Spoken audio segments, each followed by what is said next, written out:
Paano mo nalaman itong ano, na napapanood mo kami sa TV o nabalitaan mo? Napapanood ko sa TV. Tapos yung nakatabi ko sa orthopedic, sabi sa akin, nanay, huwag ka magpuputol.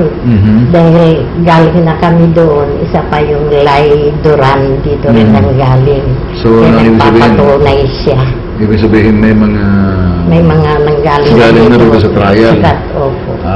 Yung Gumaling na sila. Yun ang kaya ako na-obliga rin pumunta rito. pakonsulta ka ng September 28. Ang sabi rito, hindi gumagaling yung iyong nasa kanang pa. Alright, ang nakasulat ko rito, putulin daw yung inyong kanang pa, pero nasa baba ng iyong tuhod. Yun yun. Tingin nga ako dyan. Dito. Yung isa dito, yung maliit, maiting. Tapos dito may sugat konti. Anong naramdaman niya?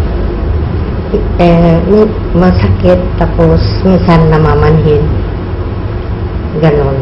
Dati dito ito eh. Tapos umakyat ng ganon. Tapos natuyo siya, dito na lang dalawa natitira. Namamanhid lagi?